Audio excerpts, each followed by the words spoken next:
Hi hello ನಮಸ್ಕಾರ, ನಾನು ನಿಮ್ಮ ಸತ್ಯ ಕನ್ನಡ ಟ್ರಾವೆಲರ್. ಸೊ ನಾವಿವತ್ತು ಎಲ್ಲಿಗಪ್ಪ ಹೊರಟಿದ್ದೀವಿ ಅಂದರೆ ಒಂದು ಒಳ್ಳೆ ಬಿರಿಯಾನಿಗೆ ಹೊರಟಿದ್ದೀವಿ. ತುಂಬ ದಿನದ ಅನ್ಕೊಂಡು ಹೋಗ್ಬೇಕು ಅಂತ. ಈ ವೀಕೆಂಡಲ್ಲಿ ಇರೋದರಿಂದ ಹೋಗೋಕ್ಕಾಗಿಲ್ಲ. ಸೊ ಈ ವೀಕೆಂಡಲ್ಲಿ ಹೋಗ್ತಾ ಇದ್ದೀವಿ ಮಣಿ ದಮ್ ಬಿರಿಯಾನಿಗೆ. ಒಂದು ಟೇಸ್ಟ್ ಮಾಡೋಣ.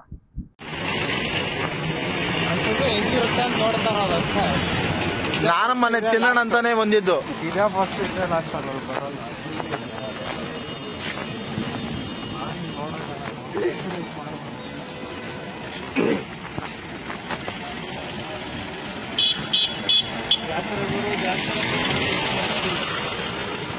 ಮತ್ತೆ ಅದು ಗಿಂಬಲ್ ಎತ್ಕೊಂಡ್ರೆ ತಿನ್ನಕ್ಕಾಗಲ್ಲ. ಆಮೇಲೆ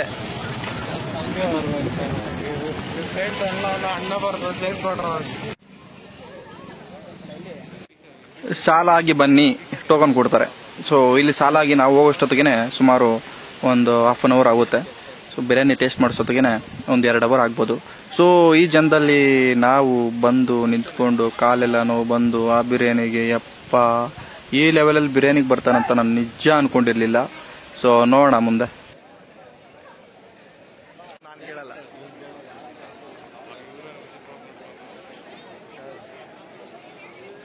ಮಣಿ ದಮ್ ಬಿರಿಯಾನಿ 3:30ಗೆಲ್ಲ ಮನೆ ಬಿಟ್ಟು 5 ಗಂಟೆಗೆ ಇಲ್ಲಿ ಬಂದು ರೀಚ್ ಆಗೋಷ್ಟೊತ್ತಿಗೆ 5 ಗಂಟೆ ಆಯ್ತು. ಇಲ್ಲಿ ನೋಡಿದ್ರೆ ಯಪ್ಪ ಏನ್ ರಶ್ ಗುರು. ಬೆಳಗ್ಗೆನೆ ಬಿರಿಯಾನಿ ತಿನ್ನೋರು ಇಷ್ಟು ಜನ ಇದಾರ ಅಂತ ನಾನು ಅನ್ಕೊಂಡೇ ಇರ್ಲಿಲ್ಲ. ನನಗಂತೂ ನೋಡಿ ತುಂಬಾ ಸಾಕಾಯ್ತು ಈ ಜನ ನೋಡಿ. ಮತ್ತೆ ಬಿರಿಯಾನಿ ತಿನ್ನೋದು ಎಲ್ಲಿ ಗುರು?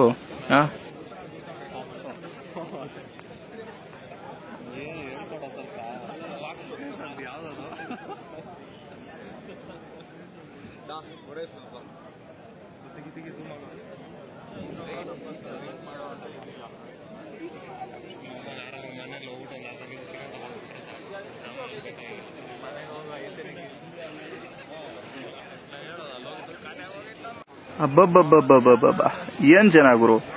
ಕರೆಕ್ಟಾಗಿ 1.5 hour ವೇಟ್ ಮಾಡಿದ್ವಿ ಬಿರಿಯಾನಿ ತಿನ್ನಕ್ಕೆ. ನೋಡೋಣ ಬಿರಿಯಾನಿ ಯಾವ ಟೇಸ್ಟ್ ಇರುತ್ತಂತ. ಹೊಸಕೋಟೆ ದಮ್ ಬಿರಿಯಾನಿಗೆ ರೊಚ್ಚಿಗೆದ್ದ ಜನರು 3:30ಗೆಲ್ಲ ಇಷ್ಟು ಜನ ಇದ್ದಾರೆ ಅಂದರೆ ತಮಾಷೆದ ಮಾತಲ್ಲ.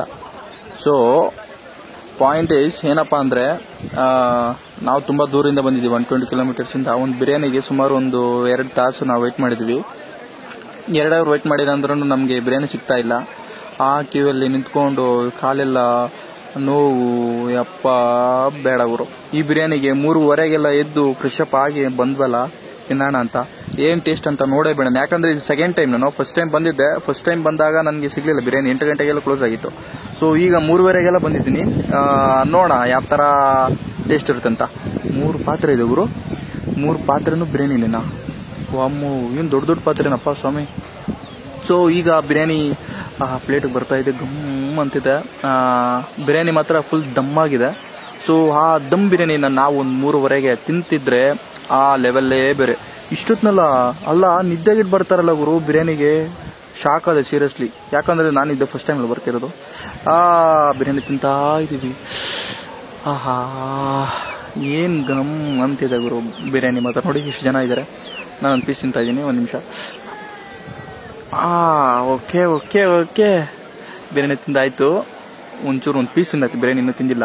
ಬಟ್ ರೈಸ್ ಮಾತ್ರ ಲಾಸ್ಟಲ್ಲಿ ಹೇಳ್ತೀನಿ ಯಾವ ಥರ ಇದೆ ಅಂತ. ಪೀಸ್ ಎಲ್ಲ ಖಾಲಿ ಆಯಿತು. ಬಟ್ ನಮ್ಮ ಹುಡುಗರಂತೂ ಫುಲ್ಲು ಬ್ಯಾಟಿಂಗ್ ಮಾಡ್ತಾವ್ರೆ. ಖಾರ ಅಂದ್ರೂ ಪರವಾಗಿಲ್ಲ, ಇನ್ನೂ ಒಂದು ಪ್ಲೇಟು ಅಂತಾರೆ. ಸೊ ಸದ್ಯಕ್ಕೆ ನಮ್ಮ ಹುಡುಗನ್ಕಿಂತ ಫೆರಾರಿ ಬಾಯ್ ಅವನು, ಬ್ರ್ಯಾಂಡೆಡ್. ಸೊ ಈಗ ನೋಡಿ ಜನ ಜನ ಜನ ಜನ ಜನ ಖಾರ ಆದ್ರೂ ತಿಂತಾವ್ರೆ. ಸೊ ನನಗಂತೂ ಖಾರ ಆಗ್ಲಿಲ್ಲಪ್ಪ. ನಾನು ಆರಾಮ್ಸೆ ಎಲ್ಲ ನಾರ್ಮಲ್ ಆಗಿತ್ತು. ಲಾಸ್ಟ್ವರೆಗೂ ನೋಡಿ ಹೇಳ್ತೀನಿ ಯಾವ ಥರ ಇದೆ ಅಂತ. ಇನ್ನು ಫೀಡ್ಬ್ಯಾಕ್ ಅವಾಗ ಕೊಡ್ತೀನಿ. ಈಗ ಎಲ್ಲ ತಿಂತಾ ಇದ್ದಾರೆ. ನಮ್ದೆಲ್ಲ ಖಾಲಿ ಆಯಿತು. ಸೊ ಈಗ ನಾವು ಇಲ್ಲಿಂದ ಮಣಿ ದಬ್ಬಿನಿಂದ ಸೊ ಎಕ್ಸಿಟ್ ಆಗೋ ಟೈಮ್ ಬಂತು. ಸೊ ಎಲ್ಲ ಮುಗಿಯೋಷ್ಟೊತ್ತಿಗೆ ಸುಮಾರು ಒಂದು 3-4 ಅವರ್ಸ್ ವೇಟ್ ಮಾಡಿದ್ವಿ. ಅಲ್ಲಿಂದ ಬಂದು ಒಂದು ಒಳ್ಳೆ ಬೀಡ ಹಾಕಬೇಕು. ಸೊ ಹೊರಗಡೆ ಬಂದ ತಕ್ಷಣ ಒಂದು ಸ್ವೀಟ್ ಬೀಡ ಕೊಟ್ಟರು ಅಂದರೆ 20 ರೂಪಾಯಿ ಒಂದು ಬೀಡ ತೊಗೊಂಡ್ವಿ. ಸೊ ನಾವು ಇವಾಗ ಬಂದಾಯಿತು, ಬಿರಿಯಾನಿ ತಿಂದಾಯಿತು. ಆ್ಯಕ್ಚುಲಿ ಏನು ಗೊತ್ತಾ, ಒಂದು ಸ್ವಲ್ಪ ಖಾರ ಇತ್ತು. ಯಾರ್ಯಾರು ಖಾರ ತಿನ್ನಲ್ವೋ ಜಾಸ್ತಿ, ಸೊ ಅವರು ಒಂದು ಹಾಫ್ ಲೀಟ್ರ್ ವಾಟರ್ ಬಾಟಲ್ ತೊಗೊಂಬರೋದು ಒಂದು ಉತ್ತಮ ಅಂತ ಹೇಳ್ತೀನಿ. ಆಮೇಲೆ ಟೇಸ್ಟ್ ವೈಸ್ ಆಮೇಲೆ ಪೀಸ್ ವೈಸ್ ಬಂದ್ರೆ ತುಂಬಾ ಚೆನ್ನಾಗಿ ನಮ್ಮಲ್ಲಿ ಪೀಸ್ ಮಾತ್ರ ಸಿಕ್ಕಿಲ್ಲ. ಆದ್ರೆ ಪೀಸ್ ಮಾತ್ರ ನಂಗೆ ಜಾಸ್ತಿ ಸಿಗ್ಲಿಲ್ಲ. ಅದೊಂದು ನಂಗೆ ಸ್ವಲ್ಪ ಕಷ್ಟ ಆಯ್ತು. ಇರ್ಲಿ, ಕಷ್ಟ ಆಯ್ತು. ರೈಸ್ ಆದ್ರೂ ಇಷ್ಟಪಟ್ಟು ತಿಂದೆ ರೈಸ್ನ. ನೆಕ್ಸ್ಟ್ ಟೈಮು ಬೇರೆ ಯಾವುದಕ್ಕೂ ವಿಸಿಟ್ ಮಾಡೋಣ. So until take care, by.